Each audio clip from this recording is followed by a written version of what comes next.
IVM.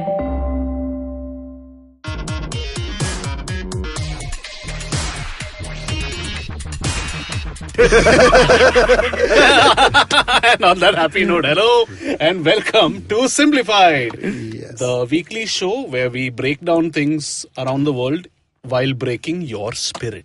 Yes. Yeah. Whoa, excellent. Yeah. That started dark. So on this episode, we have a very special guest who we will get to in a while. Be patient, young guest. But before we start, we will introduce ourselves with a random fact about ourselves. Your three sagacious hosts. Oh, by the way, I forgot entirely. So the three of us are on the Yes, Sriket is still here with us. Yeah. So my name is Chuck. So we are going to talk about virtual reality today, and our random fact is going to be based on the most realistic, scary dream that we have had, and mine is something that Speaks the man wearing the Dream Theater t-shirt.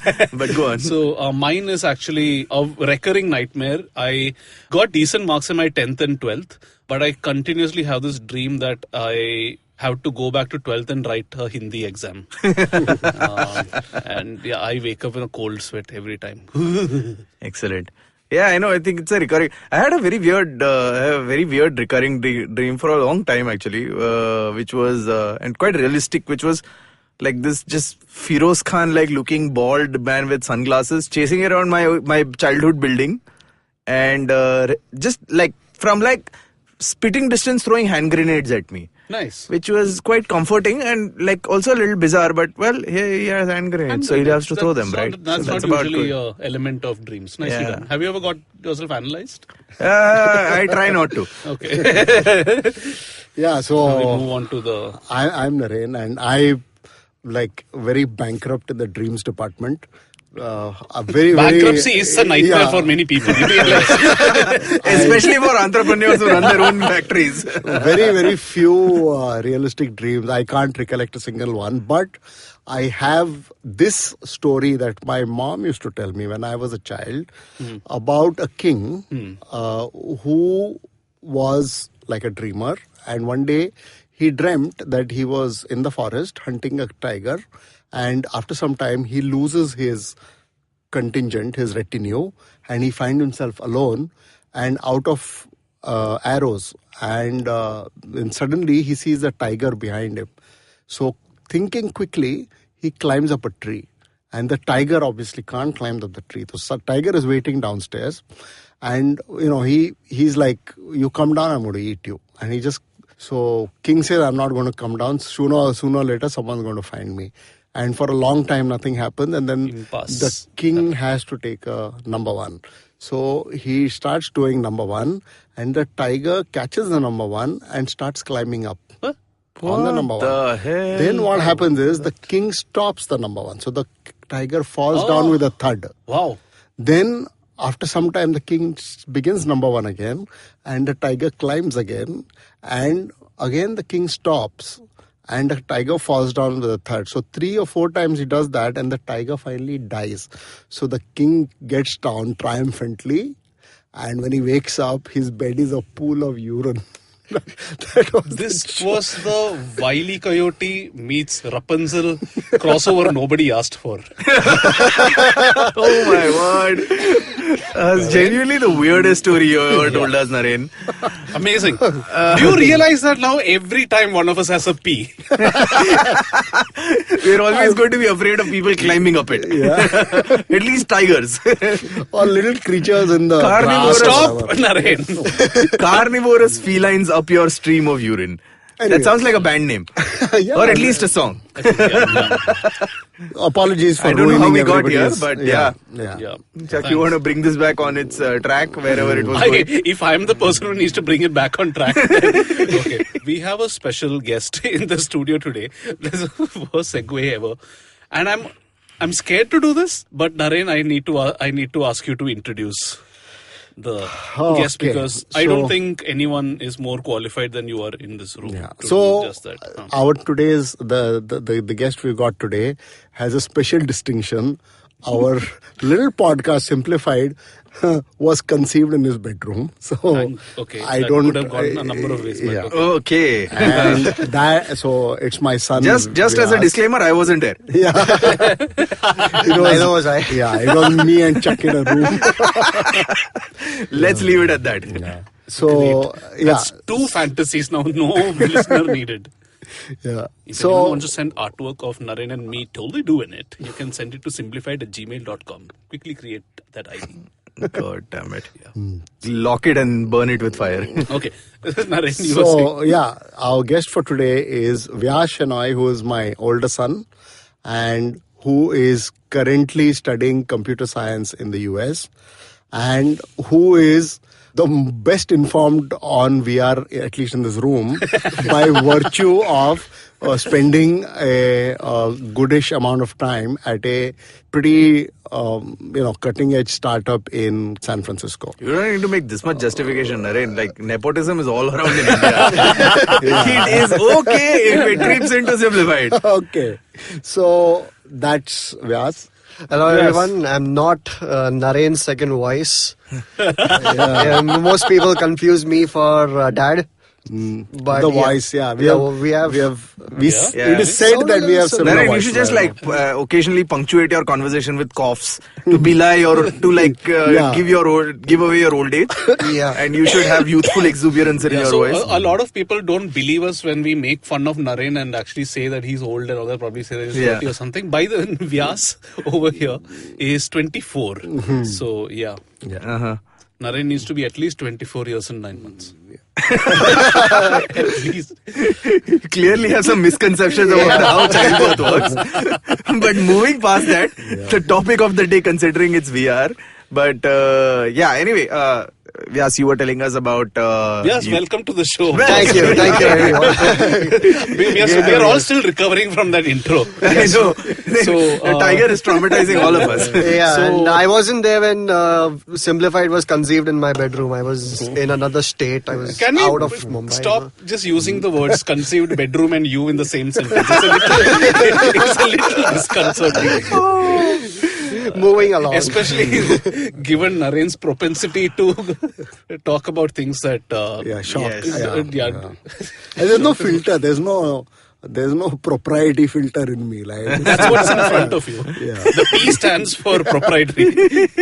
Anyway, so once in a while when we run out of things to simplify or we are just feeling lazy, we get guests who are way more experienced, smarter than us, and we Or hope just to related. or just related. Yeah. We hope to glean a few insights into certain things that we haven't done ourselves, and that is the reason why we have asked Vyaas to come onto the show. So, firstly, tell us, what is it that you do? All right. I'm actually a master's student at UT Dallas. I started off pretty much clueless regarding what to do. But I had a computer science degree, so well, why not? At what stage did this cluelessness occur? Like most Indian students are clueless. After graduation. Graduation. Actually cluelessness was forever. And after graduation, even more so. So like, masters karo acha hoga. Okay, yeah. That's what Okay, that sounds All right, about right. Yeah, that's about right. You have passed. You are now an Indian boy. yes. Yeah. So come to Jan 2018, I end up taking a VR course at the university under Dr. Ryan McMahon. He is in charge of the virtual interaction lab at UTD, and he specializes in 3D inputs for VR applications mostly. All right.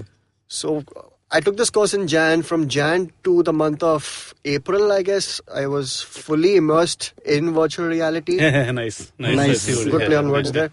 Then from May to the month of July, I was teaching a bunch of high school students in virtual reality. That escalated fairly quickly. It did. And it escalates further. So just starting with in the month of September, I joined a VR startup as a software developer. Until like last month, December 21st, I was working there. As soon as I ended up the internship, here I am. Yeah. So I spent You 2018 rushed to pretty much. simplify it. Because you're simplified. I know. Yeah. I have a feeling it might be a disappointment from here. But so what's it? So are you done with your internship? Are you going to go Yeah, back? I'm What's done it with you're the gonna do now? internship. I still have my coursework left. So Oh, I've got 2 okay. semesters, but I won't be touching virtual reality at all. When it comes to my coursework, I'll be doing projects on the side. But 2018 was mostly me doing something or the other with VR. Which is very cool, actually. A lot of people will be very envious of you because after the 2018, we've had a lot of people would actually hope that they were in a virtual world more than. Yeah, but Year-end episodes are still available on Simplified with guest Tony Sebastian. 3 episodes back to back to back. Thank you very much. very nice. Good. We're doing plugs of our own episodes inside our own show. Yeah. This is how much Sometimes content we'll is plug lacking. that show itself. Don't forget to watch the interview with Vyaas Shenoy on virtual reality on this very podcast. This very episode, in fact. You don't even need to change. That's how seamless our UX is. Fantastic. Our content is our plugs. But yeah, so the very first question being, I mean, the understanding of what virtual reality is for most people. I mean, coming from like purely layman terms, your application for virtual reality would be what? Gaming. I mean, at the moment, everyone can see, okay, the only thing I see, the closest to me using virtual reality in some way is the PlayStation VR, for example. So, I mean, that's where people have seen that. Otherwise, people have seen people wearing like headsets and walking around shooting zombies. Yeah. So, what is the scope of virtual reality and where is it, like, what is the world like right now when it comes to virtual reality? All right, good question. So even when I joined my VR course, the first thing I associated with VR is gaming. And I thought, the Oculus Rift, which is a very popular VR device, started off as a gaming device primarily. But in reality, it is much, much more than that. In fact, the initial concept of VR originated in the late 1990s. No. Actually, I'm wrong. I think it was in the 1970s. Whoa. So it started off with something like a Viewmaster. Oh yeah, I remember one of those. You put one in of the those cards discs and you kind of turn things, spin things around and wear something like a little plasticky headset and you look at images. Yeah. And when you're looking at these Is it like a images, kaleidoscope? Yeah, it's like Yeah, one of those. thing you used to have those round days. You're not old enough probably, but when you were even I had a when you- Viewmaster. yeah, and when you click the button and it goes It's basically a film. indexes one. If you look at it just one like that, it photograph, won't happen. yeah. But when you put it inside, there are magnifying glasses and And That's basically, very helpful in an audio medium, Chuck. yeah, it makes sound like. yeah.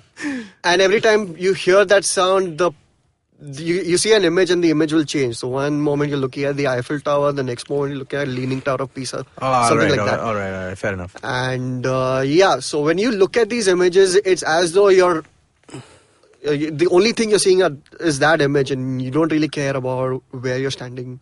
You could be standing at a railway station or you could be standing at home, but when you're looking at the image, all you see is the image. You don't see anything else around you. Right. So that was one of the earlier concepts.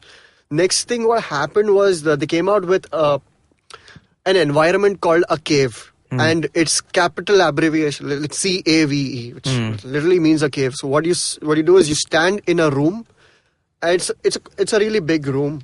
Oh, you physically stand. You in, physically okay. stand in a room without wearing a headset. Okay. The walls of the room have images onto it or a video playing.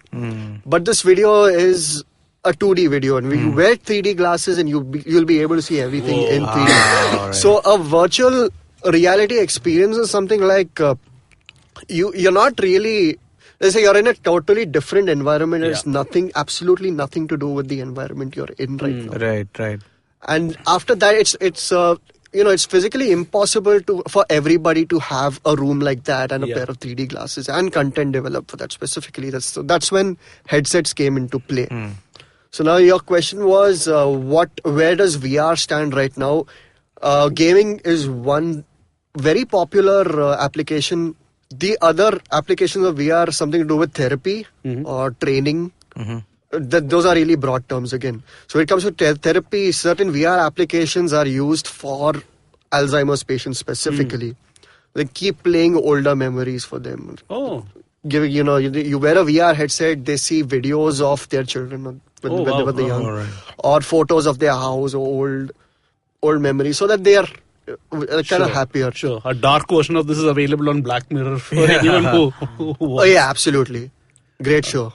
Even though I've not watched a Even- single episode. Nice. I've heard enough about it. Well done. You are, I think, qualified enough to be a simplified host. Of course. Where do you think I came from? No. Enough things about conceiving and bedroom has happened. Yeah, We are Chuck, not you going just to go took there. us there, right? We are not going to get back into that. Also, another use of VR that I've heard is shopping. Actually, Walmart is investing a lot in virtual reality shopping, where you actually feel like you are, walking around in an aisle. And No, actually, that's where you're totally wrong. Walmart is Really? not invested in shopping at all. Their In ad fact, the said so. company. They are invested in VR, but in a slightly different way. So, Vyaas, So I worked at a startup called Striver, located in Palo Alto, and these guys make VR applications specifically for training. So a little bit about Striver. They started first as a company training exclusively in the domain of sports, and sports being American sports like American football, basketball, baseball, etc. What they would do is they'd play 360 videos, kind of make them interactive, Okay. and it give those that they provide that content to a okay. football player, and they'll be able to analyze different kind of Very gameplays cool. and things like that. And I mean, most of the football players did say that it helped them and they improved their game. And statistically speaking, exactly I don't know where they stand. Sometimes they play bad games, sometimes they play good games, but they definitely feel better using VR. So Striver, it's spelled as STRIVR. Yes. STR. I guessed it. Good guess, Chuck. Yeah. I guess. The last again, vowel is means always sports optional. training. Yeah, it means sports training in VR. Oh, okay. So okay. earlier started as a sports company, and then they branched out into training. And training was for like blue collar employees. Okay. FedEx delivery guys. Okay. Or Walmart employees who are stacking aisles or getting well versed with the internal mechanism of when content comes in, how you going to store it. Oh, so How you going to clearly- interact with your customers and things like that. So I have one question over here. For all these things that you mentioned, like sports and sports training and Walmart employee training, blue collar employee training, whatever it is, VR. Correct me if I am wrong with my understanding of VR, but isn't VR sort of like reactive? Like in the sense, there is one type of VR where you are just literally like a passenger in an environment. So Think interactive is what you mean. Yeah, like for example, like I can't think of a better way of putting this. Like what Harry Potter went through when he fell through the pensieve. Like he couldn't interact with the environment over there. Yeah. Okay. There's the other type where what I do, where gaming comes in, I guess, where what you do in that environment Affects impacts the- everything around Okay. you. Got So it. won't that be important for, especially for sports? Otherwise, you're just a passenger. Like the guy will be throwing a ball which is 150 kilometers per hour, and I don't need to do anything to it. It's not going to affect gameplay or anything. Right? So wait, this is different from a game. So this is just a training video of a different kind of a gameplay. It's like trying to train the player as to where should you look when the ball is going in a particular direction. It's kind of just Okay. simulated an entire Okay, gameplay. so and you're it's looking not at from a interactive. In fact, I can give. So what happens is right now, especially in football, I don't mean the hand egg thing that the Americans play. I mean, I'm this is talking about India, regular yeah, football only, proper Soccer. football. Yeah. So Soccer, it seems. no, football. So in like football, they what is now in fact the top coaches all do is they watch hours and hours of film. So they watch a lot of matches and all that on film and stuff, and they actually cut, and they have like a video analyst and a data analyst who actually cut all of these clips together and show them to players to tell them that this is the kind of stuff that you should be doing. Now, in fact, I've been seeing some of the NBA and on TV analysis that they are doing now. Is a lot of the VR stuff is happening where the analyst, who is the pundit in the studio, can actually step onto the court.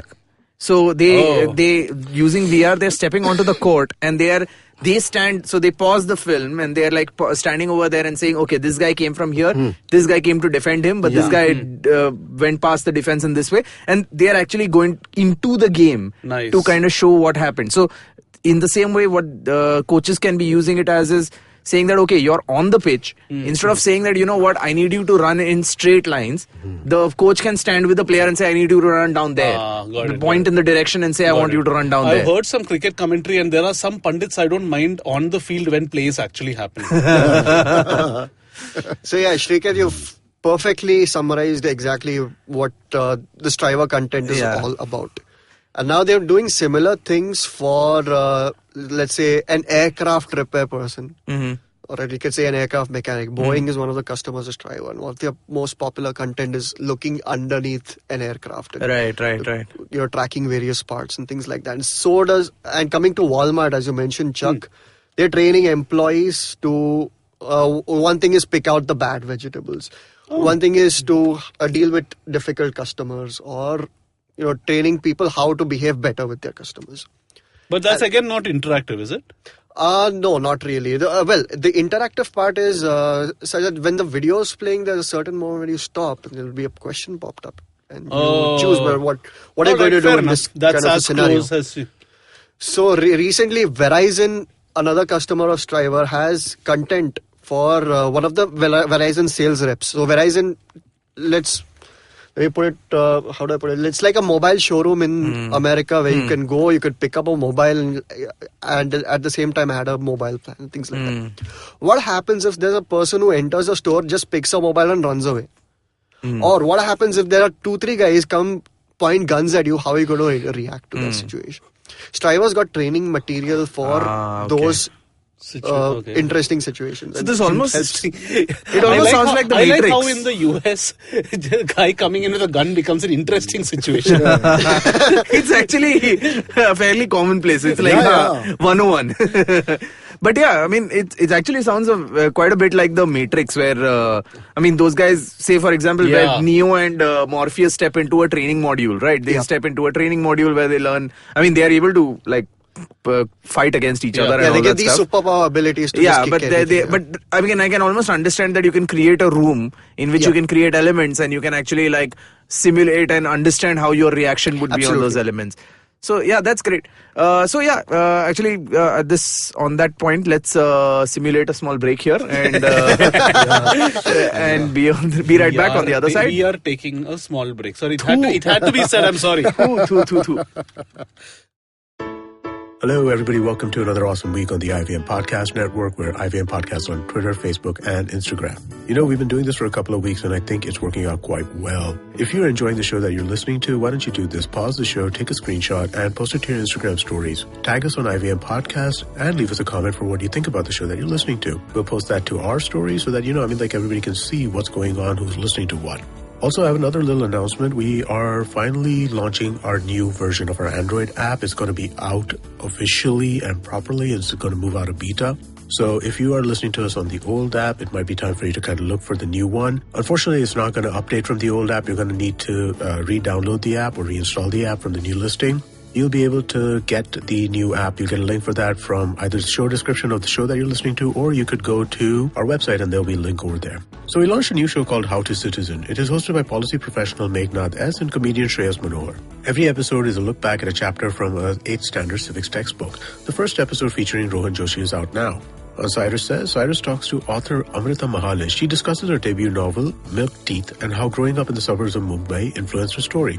On Paisa Vaisa, P.V. Subramaniam, a financial trainer who runs the popular blog Subramani.com, discusses the math of retirement planning. On the Republic Day special of Pulyabazi, the hosts throw a light on the works of Dr. Ambedkar and discuss how caste has played a role in the history of India. On the second episode of Golgappa, Trupti is joined by actress Mansi Joshi. Mansi shares how working with some of the finest co-actors and directors helped her shape her acting talent. On our Kannada podcast, Thale Harate, the discussion is about the power of the Kannada consumer and their rights to demand services in their own language. And with that, let's get you back to your show.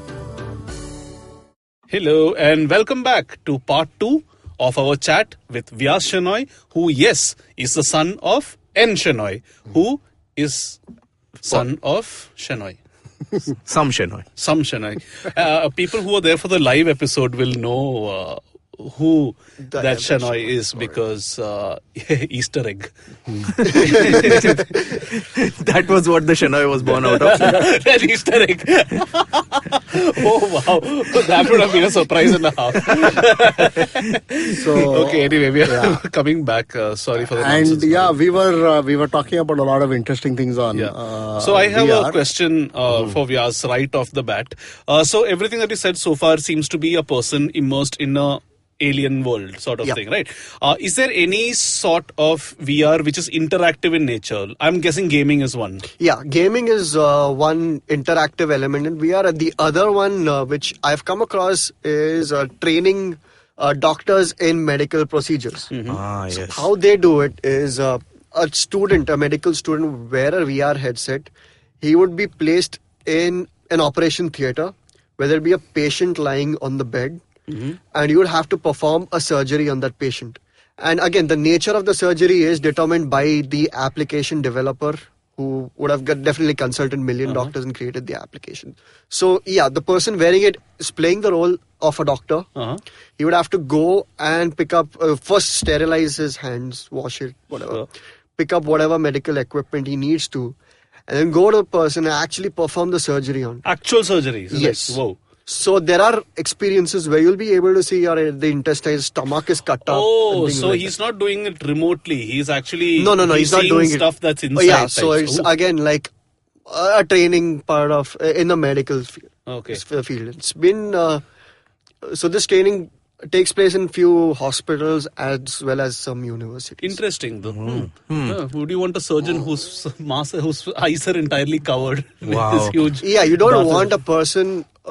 You don't want a doctor who's like fresh off the board and he doesn't know what to do with the surgery. Right now, Yeah. how it works is they kind of assist another doctor and Sure. they spend years doing it before they can do it themselves. So this has a potential for speeding up the training process, right? Indeed. So I think because I was just actually one more application which is probably not which is probably one of the older ones as far as VR is concerned is probably aircraft flight simulation. So the training for pilots and all that has been done in like VR simulators for a long time actually, much before It became mainstream. Became mainstream. So And let's talk about the elephant in the room: virtual sex. oh god, yes. Yeah. A You have phrase no which is insight. a Actually, phrase yeah, which is- Vyas appears to have no. How but he's can I winking talk at me on about the it? side. My father is over here. I think that ship has sailed a long time back. That's But true, that's seriously true. though, like we know that porn has been one of the drivers of technology from Yeah, so broadband. So I think there used to Is- be, there still is a phone sex where most people just dial some number and there's a person with a really, seducing voice trying to say things. that's quaint, but Yeah. moving on from the 1980s, You can where, actually we- communicate with a person through your VR headset, and the person will be doing things in front of you. And is that somebody who's live or? You I can like have the both. I mean, the live is. There are a few apps All which right, do you are live. now and there are encouraged to few- read up on this more because the boy is genuinely embarrassed. generally embarrassed. It's Bright like if we shade of ask Naren scarlet, to. yeah. Yeah. Yeah, but you were talking about applications. I mean, moving on from the most obvious application of VR to maybe more socially acceptable ones. You were talking about applications in therapy and other fields. So, what other Absolutely. fields is VR being applied to? Coming back to medical, there's one very interesting application I came across. So this was done by one of my colleagues at Striver. He used to be a researcher at University of Florida, and the application he worked on is called Patrick's Butt. Excellent. I said let's move on. From, like we don't need I to can't be there move on. anymore. Yeah. Now you've got it. Let's move into Now the that. boy Let's move into it. Now the boy has lost shame.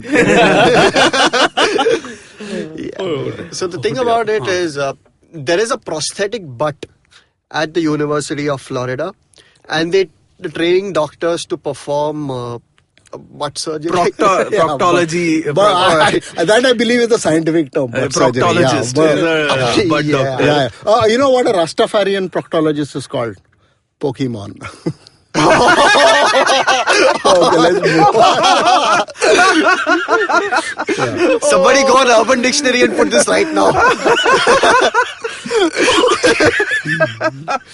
Okay. Of course there is. Moving on. Oh my god, yes. Yeah, so there's an application where you just stick your hand in Patrick's butt and you can perform whatever proctology and then stick your hand out. And the application is such that when you stick your hand in the prosthetic butt, there is a virtual human called Patrick. And as soon as you stick your hand in the butt, he starts moaning. You That's- mean in pain? in pain, sometimes in surprise. It's got a different kind of modes. Surprise. Let's just So keep this it is- to pain and surprise right now. Yeah. Pain and pleasure would both have been acceptable. Surprise, however, is a bit of a Array. worry. Yeah, you're not Array. expecting. आप Absolutely.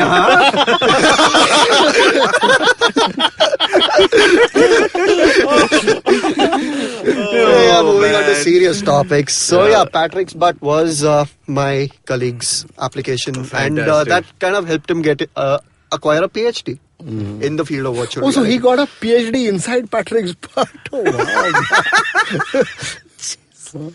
Oh, Jesus. Oh, so man, nice. very So nice. nice. Coming to therapy, I spoke about it earlier. It helps Alzheimer's patients and people suffering from PTSD. The company which does that is a Dallas-based startup called Mind VR. It's MYND VR. So what they do is they have people go to an Alzheimer's patient's house or something, create a virtual representation of their house, have a photo album stuck everywhere, pictures stuck everywhere in the house. So this person can go travel within that house and look at photos, look at videos, and kind of feel comfortable. So Sure. the problem with Alzheimer's patients is if you relocate them to a completely new place, they deteriorate faster. Right. So, I mean, another application which I saw, especially on the point that you were saying, Chuck, about reactive environments.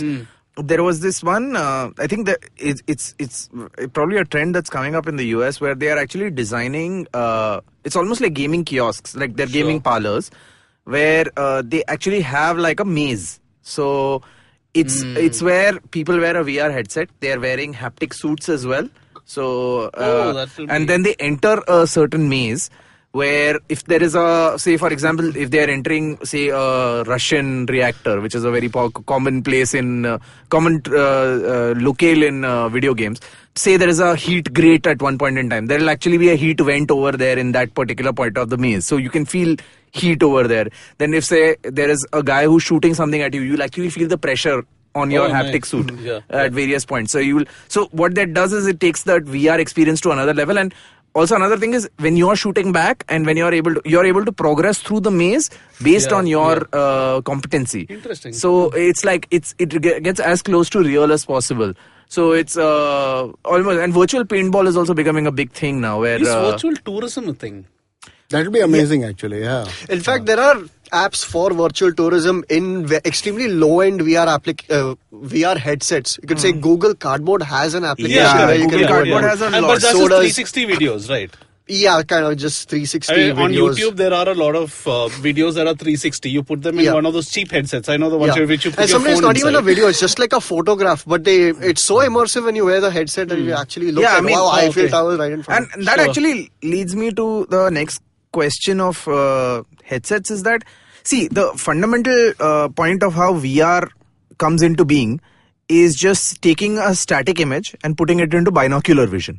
Right. Yeah. Effectively just taking, like, say, something that I would see I could see as a static image. I've just divided it into binocular vision so that it covers my Three-dimensional. entire vision spectrum Okay. in front of me. So that is how cardboard works, and that's why That's how cardboard works. Oculus has a different technique. They don't really split an image into two and they put it in your eyes. They have lenses such that it just points to one image only and it gives a broader field of view. What a More cardboard. realistic, you feel less pukish at the end of it.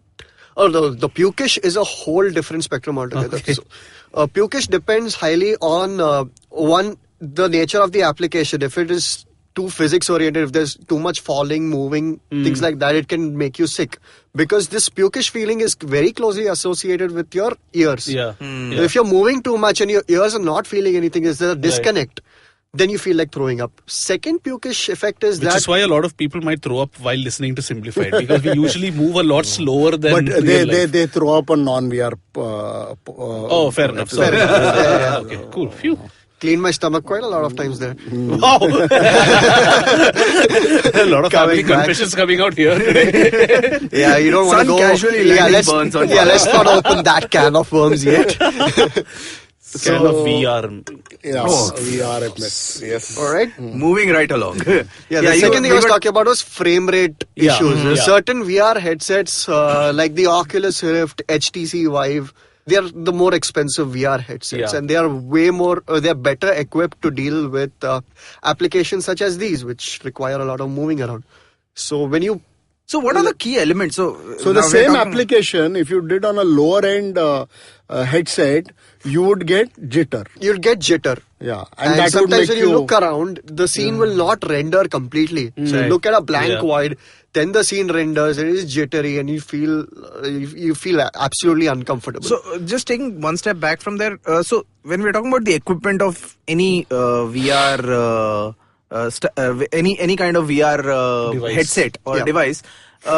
So there is, of course, there is a binocular vision, like say, something that a visor. There is a visor, and then there is a gyroscope, which Okay. kind of measures your this thing. So I'm just trying to understand what are the key elements of a VR headset. Okay, so there are two types of VR headset. Let's come to that. One's the kind of VR headset which will track your position. So if I'm sitting here and I walk from this place to the other, the VR headset will locate and will locate however I track, and it will render the environment accordingly. Second type of VR application is that where I just move my head in one place, irrespective of whether I've physically moved or not. So for the second part of headsets, like the Google Cardboard or the Galaxy, They are the second type. Yeah, they are the second type. So what happens in those are I can tilt my head left and right. I can look up and down. I can look left and right. And that's called those are the 3 degrees of freedom. So you're tilting, you're just looking up, down, looking left, right. Those 3 degrees of freedom. and they are the only ones that it can register. They are the only ones it can register. So that would be equipped with your basic visual feedback as well as a gyroscope. Coming to the ones which physically track you, they have it has the same 3 degrees of freedom, which is just moving your head around. Second is physically moving forward, moving backward. That is your 4th degree of freedom. 5th degree of freedom will be moving left, right. 6th degree is moving up and down. And that tracking is done by external sensors. All right. Okay. So an Oculus Rift, when you buy a Rift, you have a headset, you have 2 sensors which are placed on your table, and you have a pair of controllers. The sensors will track the headset and the controllers because you're holding the controllers and you're wearing the headset, and accordingly you'll calibrate where you're physically in the space. Interesting. 7th degree of freedom happens when you finally get married and you're not pestered by your family. That is such a family WhatsApp group joke. yeah, it's a joke for us now. Oh man. So coming to, so these, the HTC Vive and Oculus Rift, which I've been saying about 10, 15 times right now, they are kind of the first generation of VR headsets which do all kinds of tracking. Coming to the second generation of VR headsets, HTC has come out with another Vive Pro or something like that. Yeah. Which does everything except for, it doesn't rely on external sensors. So how the older ones worked is you plug it to a really fast computer with a crazy GPU and RAM. Yeah. And you have these external sensors and everything is wired. So you're limited by the wire. Yeah. The new generation headsets do not rely on the sensors, do not rely on a computer. They have enough processing power to do everything within the headset. And it's also important for the headset to be light. So the Oculus has come with something called an Oculus Quest. Cost around $400. Will be releasing in a few months from now. And that is supposed to be a game changer in the world of VR. I'm guessing they'll be releasing it at CES, which is happening as we record. Absolutely. Yeah. That's my They're guess too. demoing it for at any rate, yeah. So at any frame rate. Frame rates. And similarly, Lenovo and HTC have come out with these kind of headsets too. They are not far behind. The thing about Lenovo and HTC is this: since they are Asian companies, they cater to a population which is an Asian population. What I mean is their physical attributes are very different from a European person, or a Caucasian person, or an Caucasian African. or an African person. So, if a Caucasian or an African person wears a Lenovo headset, they might feel a certain amount of discomfort because the gap between the eyes of an Asian person is different from the gap between the eyes of an African. Seriously? Yes. Wow. That's amazing. Wow. So my colleagues at Striver got hold of these Asian headsets and they were like, it feels a little weird. They wore the Oculus and they were like, okay, Oculus is damn good. Meanwhile, an Indian colleague of mine wore the Lenovo headset and like, ye acha hai. It's pretty good. Yeah. So anyway, so on all of these and with these new headsets coming in and stuff like that, like the ultimate. I mean, we've seen VR being used in fantasy several times, and the latest being Ready Player One, for example, a movie about a movie about an entire population living inside a VR world. So I mean, in fantasy renditions like that, where are we? I mean, it looks How at far a future. away are we? No, so because it's how far away are we is one question, but other question can be like, every new technology that comes out is something that everyone imagines is going to take over the world, right? But is VR in a place that it will be something that's a game-changing technology that everyone's going to have to adopt at some point? Or is it going to be one of the many technologies that's out there? I think I agree with the latter part at this stage especially. It's just going to be one of the technologies. Why? Because currently it's all about the headset. How comfortable you feel while you're wearing the headset. Usually how it happens in my life, I have a Samsung Galaxy VR. It's pretty heavy. I need to plug my Samsung phone and I need to be seated upright when I have that VR headset. Usually I love to lie around, put my laptop on my stomach and watch some movie or something like that. So it's all about the VR headset. If it is light and comfortable enough, people will start wearing it. So we still have time to get to that particular stage. Yeah, so it's the same thing with Google Glass, right? It was, technologically it was great, but it was so geeky and little ahead of its time, possibly. Absolutely, a little ahead of its time. Ahead of its time, but now it's being used for those specialized purposes, like for B2B purposes and by warehouse keepers or whatever it is. Exactly, yeah.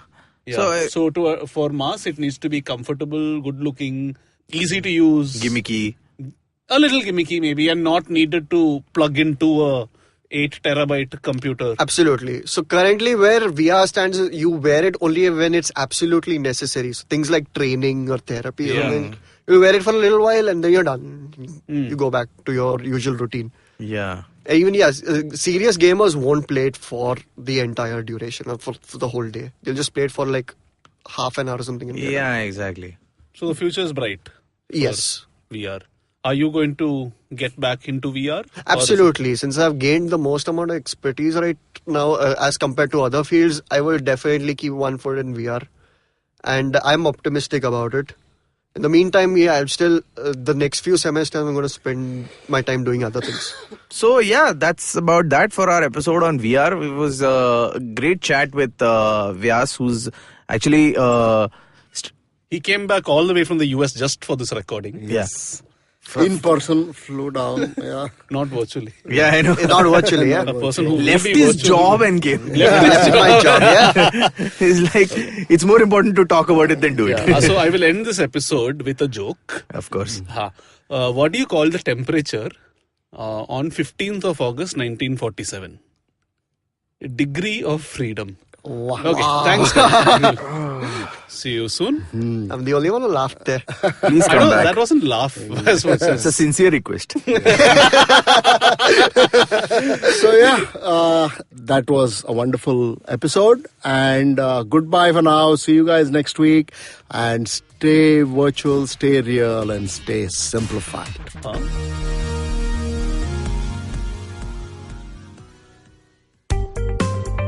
Hi, my name is Anupam Gupta. I'm B50 on Twitter. I am the host of Paisa Vaisa, the show that talks money. On my show, I speak to experts from every field of money and finance, from stock markets, equities, debt funds, credit cards, life insurance, every possible area of money and finance that you can think of. We even did an episode on cryptocurrency. I've got fantastic guests from mutual funds to personal finance experts everywhere. Robo-advisory, startups, just name it, we've got it. At Paisa Vaisa, we help you make smart decisions about money. You work hard for money. Now make your money work hard for you. New episodes out every Monday, and you can listen to my show on the IVM Podcast app or any other podcasting app that you have.